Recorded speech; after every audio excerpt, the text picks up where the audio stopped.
PMPC Excellence in Broadcasting para po sa taong ito mga kaibigan, ang idol ng lahat, Senator Raffy Tulfo. Presenting the trophy for the PMPC.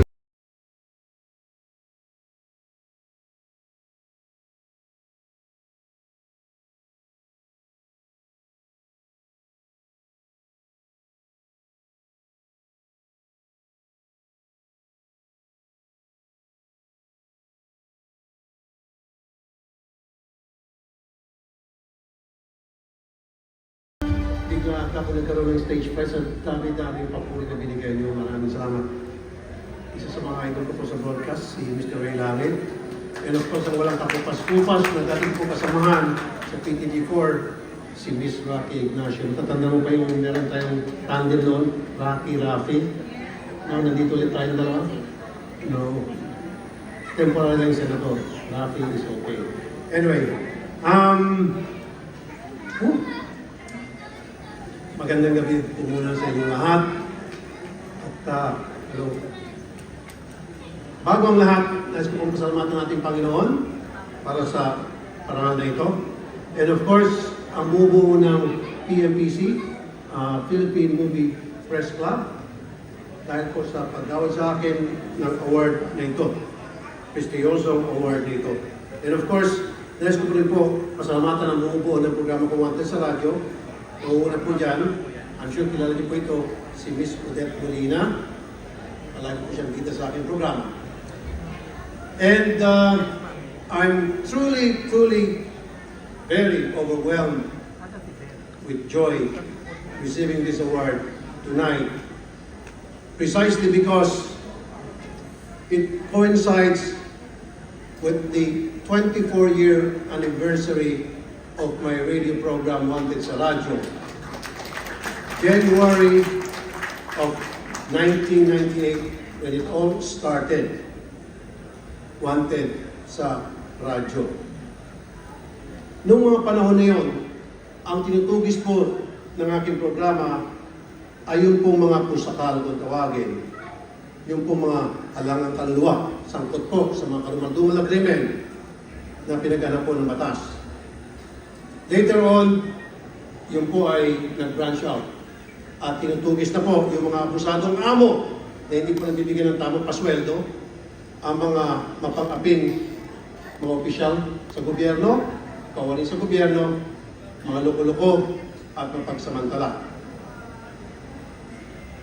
Now, marami sa aking mga kaibigan, kakilala at tatanong, ano ra po ang pinakamalaking kaso na hinawakan ko na aking hindi makalimutan, at ang laging kong sagot ay wala.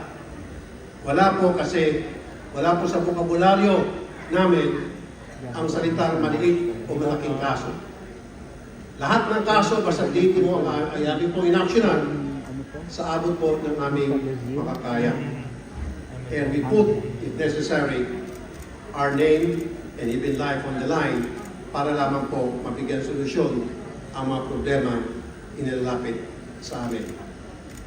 Marami din po nagtatanong, bakit daw po palagi akong nag-shortcut sa programa? At napaka-agresibo ko na po.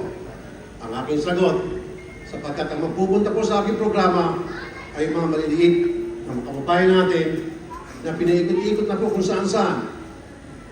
At they came to me as a last recourse, kaya kailangan ng shortcut para hindi na po tumagal yung proseso at magbigyan ng solusyon ang kanilang hinaing. Although, I respect the process. Now, marami din pong tatanong, bakit ko na po dinadala sa Senado ang estilo ko sa Wanted sa Radyo? Ang sagot, sapagkat nakagisnan ko na po na sa programa ko sa Wanted sa Radyo, it became effective na para ma-disseminate ko yung proper information upang makarating sa mga kinukulan ang mga hinaing ng mga maliit nating kababayan at mabigyan ng agalang solusyon. And so, having said that, ito po inaalay ko sa lahat ng mga maliit nating kababayan, mga manggagawang Pilipino na madalas inaapi, inaabuso at iniisahan. Para sa inyo po itong lahat. Magandang gabi. Salamat po. Congratulations! Excellence in Broadcasting Lifetime Achievement Award, Senator Raffy Tulfo. Napakaganda ng sinabi niya. Well-deserved award, no? Lahat ng sinabi niya. Tama. Walang malaki o maliit na problema. Yeah. Idol talaga. The Action Man.